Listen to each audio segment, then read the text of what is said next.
top 20 players of the year, most valuable player in the tournament, best stats in the series, best AWPer, best clutcher. Where is the recognition for the best team play, the best coaching, the most comprehensive system which makes best use of the tools available? Let's divert our attention away from the individuals and towards the squads as an overall package. So let's kick off by talking about why in CS I think we have such an individual focus, and potentially the reasons why it's going to be quite difficult to move away from this individual focus potentially in the future. So I think certainly the biggest reason that in general there's a big focus on the individuals in CS is that it's much easier to appreciate individual plays, individual players, individual highlights. And this is kind of a double-edged sword we have in CS, is that probably the best thing about CS from a broadcast perspective is how easy it is to just from kind of day one, as long as you've had some exposure to FPS games in general, understand the rough premise of what's going on, understand who's winning, what the objective is, and potentially when some players are playing well. And it's very kind of instantly, visually very easy to see when a player is incredibly skilled, and you can kind of really appreciate how kind of mechanically skilled some of these players are. So that's probably the biggest reason that I think initially, and specifically for people that are newer to watching CS, why there's such a tendency to see the individuals and see the individual plays and then not see the depth beyond that. So just beyond that side alone, just from a broadcasting perspective, it's much easier to highlight individual plays, much easier to show individual plays. And there's a big tendency, and I can tell you this is definitely true from behind the scenes at Flashpoint, is that there's a big tendency to always lean towards showing highlight packages and showing highlight plays, and people that are brought in to make the highlight plays and stuff like this, they come from a frag movie background, or people come from a background where during online seasons or smaller tournaments, you only show the highlight packages. And then when you put the analysts on desk, they talk over the highlight packages, and that's kind of the direction that I think a lot of people are tending to lean in at the moment. So that's another reason that I think people become very fixated on the individuals, and that's because of kind of this kind of broadcast and content creator perspective. So another one is kind of, this isn't so much in the game when you're watching, but I think people in general, and specifically fans and fans of teams, particularly younger people as well, they have a much bigger attachment to individual players versus teams as a whole versus systems as a whole. And this is just something very kind of human in my opinion. And I think in a lot of ways, even when we're looking at teams, I think a lot of people ascribe kind of people values to that team when it's a collection of people and it doesn't function like a person. So in general, I think people find it much easier to associate with a person. Of course, we've got stuff like streaming, and people are getting on board now with social media and content creation around just playing. And from all of these angles, it's moving. There's so much more opportunities for a fan to get more engagement with an individual player. And then from that point, once you've built up in that kind of engagement with a few individuals, you ascribe that way of thinking to all players. And now all players and all teams are just personalities. And, you know, this player doesn't like this player. And, you know, this player's, you know, really cocky. This one's really confident. This one's a bit more reserved. And you ascribe that all these values to teams as a whole. And it just doesn't make sense. It doesn't work like that. And kind of once some of these people that think this way get older and they start working and they go to university and they do even stuff like group projects, you'll learn very quickly that a lot of these kind of personal things don't matter, and it's more about how these teams function as a whole, how you make best use of the individuals. In some senses, maybe how you cover up kind of personality deficits and stuff that does have an impact, but it's not nearly as big as an impact as a lot of people will think. I think the final reason is statistics, and particularly bad statistics, easy statistics, the ones that you're all used to seeing. So stuff like showing the scoreboard, or in game when all of the HUDs and custom HUDs always show the kill death ratio, and you know, all of these sort of things. There's such a fixation on frags, there's such a fixation on which player's performing best, which player's performing worst. And just in terms of stats, when the stats we need to be showing more of are, you know, trade percentage, 5v4 conversion, 4v5 conversion, all of the stuff like this where we can get a better insight into the team play rather than being the frags, the headshot percentage, the the whatever, all of these sort of things, the cyst, whatever, all of these sort of things contribute together towards us thinking more about this in terms of the individuals, when it's just the tip of the iceberg, and stats alone with no context are meaningless. So I think stats being very easy to interpret, very easy to look at, very easy to go quickly understand and quickly kind of register in your mind, all of these things combined contribute towards why there's such a focus on individuals in CS. It happens in other esports as well, but CS is a really bad one for focusing too much on the individuals when we shouldn't be so much. So that's why we're in this position at the moment. And what we're going to talk about next is why I'd like to see the focus move away from the individuals and more so towards teams as a whole. So in CS in general, and this definitely applies in other esports as well, everything an individual is doing only matters in the context of their teammates and whether it makes sense for how their team is set up and how their team is playing at that kind of specific moment in time during that round, if we're talking about CS, for example. So on the CT side, you know, almost any spot is viable, or almost any aggression is viable, almost any way of playing is viable if it makes sense within the overall setups as a team and the whole team is complementing each other well. That's kind of the whole point we need to get at here, is that you need to look beyond the individuals, because an individual player could be making in isolation what's a really great play or a really great read or in a really great spot. But if his teammates aren't playing well around, if they don't have good use or if they're not playing spots, sometimes you're playing a spot where someone else has to take first contact, so you're just going to lose that fight. And if your teammates aren't understanding this and playing in this way, it doesn't matter what that individual is doing. He can make really great kind of individual decisions, but it doesn't matter if he can't articulate to his teammates, you need to play this spot. They can't talk outside of the server between games. When I'm playing like this, you need to play like this. And if they're not building up this team play, it doesn't matter what the individuals are doing. And that is what people need to realize much, much more. In general, in CS, being on the same page, having no hesitation, all being fixated on the same goal within a round, even within a round and the bigger picture, but particularly within a round, within any situation, being on the same page is more important than anything else. And having one individual doing what, again, in isolation is the right decision or the right play, perhaps, if his teammates aren't with him, if they aren't, you know, going for this retake at the same time, if they aren't committing together, it doesn't matter what that individual is doing. And this whole focus of individuals needs to move towards the team and people looking at these sort of things. And then once the focus is shift, then we can start having real discussions about when, now they're playing as a team, when can they make the right decisions as a team? And that's when the game gets much more complicated and where a lot of the nuance is. And that's what I want people to appreciate so much more, is teams making great decisions as a team rather than individuals making good decisions. So another aspect is at the top level, the baseline level of skill at the top level is really quite high. There's a few outliers, of course, but because the baseline level of skill is so high, because the average understanding of how to play these angles, how to play these spots, everyone knows every spot on Inferno. Everyone knows every single spot pretty much you could play on Inferno, every single setup. So it doesn't matter that you know. So for example, something something from the broadcast perspective we'll do all the time is highlight one player playing pit in this way and getting free kills. You know, every player at the top level knows how to play it like that. So even though that might be really interesting to someone who's more of a casual fan and hasn't seen this stuff before, that in isolation isn't an incredible play in terms of the top level, because everyone knows how to play this spot like this. Everyone could have got the frags probably in that scenario. If they're being like, you know, someone else on the site's taking first contact, for example, they're probably going to get the frags every time. So instead, you need to start asking the questions of how are they emphasizing this spot? How's he playing in terms of where his teammates playing on the site? How are they deciding to come into this spot? Is he saving his nades well? And all of these aspects together are, for me, much more interesting than just looking at the player playing that spot and getting the great frags. So that's one aspect. And because there's so much kind of parity, in my opinion, and it comes at least the baseline bottom level skill, it's really in the teamwork where the differences between these teams are. And kind of, even when we're talking about individuals making great decisions and individuals building up kind of an understanding of the top level game, that's so they can function in the team better and the team overall can have better teamwork.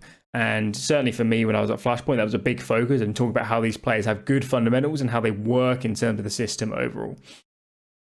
So when we're talking about kind of broadcasting CS or consuming CS, kind of frags, highlight plays, stuff like this, these are the kind of the tip of the iceberg. This is just the end result. This is the final product of all of the teamwork that's gone into that, all of the system, all of the planning, all of the practice, all of the scrims, all of this. The final product is the frags, and that's why, in my opinion, the focus has to move away from the frags and the individuals and towards the teams. Because, you know, let's say we're talking about a car manufacturer, okay, and of course the final product of the car is really exciting, and you know that's what everyone's going to appreciate the most. Even though, you know, that's where all the content would be. You're not going to do a lot of content on making a car. There's still the understanding from everybody that all of the skill in terms of making that car isn't in the final product, is in the design and the production and the factory and all the staff and all of these aspects, the R&D. And everyone recognizes, certainly everyone that knows a bit about it would recognize that this is where all the skill is, and all the skill is in, you know, the people that make the cars, rather than just, you know, seeing a video of it on track or whatever, which is kind of the same example we're seeing here. All we're seeing is the highlights, all we're seeing is the frags, and that's all people are appreciating. When all of the skill is in making the system to get those frags out. And I can assure you that, like, CS is definitely a game where good teams are way more than the sum of their parts, and certain players look a lot better when they're playing in a good system. And then equally, when they fall out of that system and they go to a team that's much looser and more individual, they fall apart and they look nothing like the same player because they don't have their teammates playing off them properly. And then it really does fall back on just a raw skill if you don't have a lot of team play. So that's why I'd like to see the focus more on teams. So now that we know the direction I would prefer to move in, how as a broadcast and how as content creators could we do stuff differently to kind of shift this focus or highlight different areas? So the first thing to say is that it's much more difficult to understand and interpret and then eventually articulate back to viewers and fans the teamwork and what goes into this, because it's so far abstracted from the game that they're used to. The kind of, even for people that are like very high skilled puggers, like comfortably face at level 10, you could get up to seriously high elo and literally know nothing about the team game. And I've seen it so many times. And then they come into playing the team game, they're playing even lower end ESEA, and they have literally no idea what they're doing, because like the disparity between the game, even at high individual level in terms of like a pugging sense, and the top team level is just absolutely gigantic.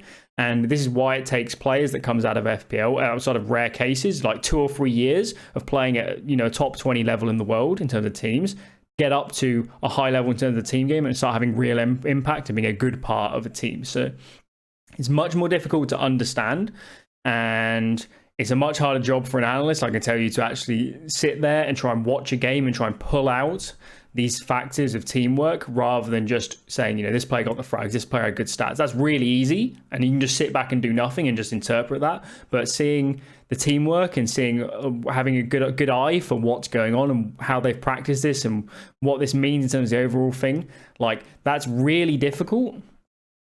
And, you know, I don't think I'm that good at it right now. I think I could be a lot better at it, but I think this is a big reason why broadcasters have a problem. And specifically, if you want to talk about CS at the moment, with kind of some of our best talent moving back to coaching, moving back to teams, we're losing the number of people that can interpret this and can verbalize it back and articulate it back. And that's kind of almost the hardest part, is articulating it back. And that's what kind of separates more of an analytical person to a person to more of like a person that would be an analyst in CS, for example, in terms of in a team, not on a broadcast. And someone that could be a really great coach or on a broadcast, because you can understand everything and not be able to articulate it back to people. And yeah, that's a really kind of, that's like a whole video in itself, how to articulate this sort of stuff back to the common viewer and stuff. So anyone who listened to me during Flashpoint in general, you've probably learned quite fast that I pushed the kind of whole angle away from the individuals and towards the teams. And even when we're doing stuff like, so for example, sometimes on the desk we'd have a graphic, like we just called it the head-to-head graphic, and we'd have to send in like a player from each team we'd like to talk about. And when that graphic would come up, obviously they'd want us to have some stats probably on the players or maybe some highlights, and then we spend a minute or so on each player just talking about them. even when I was talking about those players there, I'm pretty sure for the most part, I would have talked about how they function in the team and how the team plays around them and how they could add more to the team, what they're doing wrong, what they're doing right, rather than talking about the frags, the highlights, the very individual aspect of this player is great at anchoring this spot from this angle. Like, I don't necessarily see the massive value in that, and I see more value in talking in general about how this player works in a team. Now, obviously, there's a balance here. There's a lot of stuff for me personally to figure out, but this is the direction I'd like to see more of the broadcast moving in general, and what I think I can add potentially versus other people that have more of a focus on the individuals or this sort of stuff. So I think in terms of a broadcast and content creating perspective, using tools like the telestrators, like clips, like working more stuff into the broadcast can make a very, very big difference. I think another aspect where we can add a lot is when we're doing stuff like interviews, for example, with players, when we're doing content with players, we don't need to go overboard. We don't need to, get them to break down every round, but getting them to verbalize more about how they practice, how they form the team, who are the vocal parts, who's the leadership figures, who's making these decisions, how have we integrated this player. Asking more questions like this and asking them the right way can be really interesting. I do believe it could work on a broadcast. So one example is, I don't want to big myself up too much, but so Freya was interviewing Elmer Puddy. It must have been a post game. It might have been in the 1 minute one, but we were just talking in the green room, and I mentioned to Freya that like a really great question to ask Elmer Puddy about Gen G is how, now that Kusta's moved to cooling, or at least he was for Flashpoint, how someone like Elmer Puddy has helped Kusta grow into that role. And just I knew that from my coaching experience that Elmer Puddy would have been spending almost the majority of his time trying to get this system rolling with this team and trying to help Kusta get better at calling. And this is just one example of, I think, a really great question to kind of open up so many avenues. And even from like an analyst perspective on the desk, having these sort of questions, having players talking about this, having like features that we're showing at the tournament that highlight more of these aspects, even if it's just a tiny thing, then on the desk, we can hear something and then boom, we can talk for 2 or 3 minutes. I can have a back and forth with the other analysts, talking about this aspect and then building it bigger, talking about more angles, making it more digestible. So even if in that one piece in isolation, in that interview, someone says something quite complicated, that's why all the talent's there. That's why we're here, is to help interpret that, talk about different angles, and then show it in a digestible way back to the viewer. So in general, all of these aspects on the broadcast, I think they're, even now, after how many years we've been broadcasting CS, I still think they're quite unexplored actually. And I can just tell you from behind the scenes at Flashpoint, someone like Monty, for example, this sort of stuff, using these sort of things excites him, and he was pushing us to do more with clips, do more with telestrators. They want stuff like this. They want more visual aids for people to understand, and more things to build segments off, where we come in with these clips, with these telestrator segments, we come in with these packages, and then we talk off the back of them. So we have the entry point for someone that maybe doesn't have the knowledge of the game to come in with. He can see the clip, he can see the frags potentially, and then we build off the back of it into a bigger point or into something more complicated. We change the focus, even if I'm showing something very individual, or like I for example, on the MIBR Fnatic pregame, I just showed a load of entry frags from a Fnatic. It was the Fnatic Mad Lions game, just like Golden and Brian running in and killing everyone. You couldn't get much more individual than this. But even then, the whole point I was trying to make with that is that on that map, with how the teams kind of match up, I did think Fnatic needs to play aggressive and show no respect and play in this way as a team and have this focus as a team. So it is still possible, even with very kind of highlight heavy clips, to talk about how these things could work in terms of a team sense overall. So in terms of a broadcast, I don't think it'd be easy to make this switch. I think we are still quite, on most broadcasts at least, quite far towards the individual end of the spectrum. But I think it is possible, definitely, to have a really good balance between the highlights, between the frags, between the banter, and doing a great job of explaining the team side better and putting it across better. And that's all about using these tools a bit better. It's all about kind of doing more auxiliary content, perhaps, doing more shoulder content to highlight these areas. Or, as I said, with stuff like interviews, we don't have to totally change the game here, but, shifting the focus perhaps on a few questions, on a little bit of it, gives us so much more to talk about and adds so much more, I think, to the broadcast. So I think it is possible to make this shift. It wouldn't be easy, but yeah, it's definitely possible. And I've seen stuff in other sports where they're making a concerted effort now to start doing this. So, for example, in Formula One, I think it's actually, I've watched it basically all my life, and I'm pretty sure, at least in terms of the Sky broadcast, in the last year, 2 years, they're starting to make a much bigger shift towards explaining all of this stuff better, of how like the teams are set up and how the chemistry between like the engineers and the drivers work, and more about how the team is set up and more about how they design the car. And they're starting to make this switch, and I think they're doing a lot better job now with starting to explain that.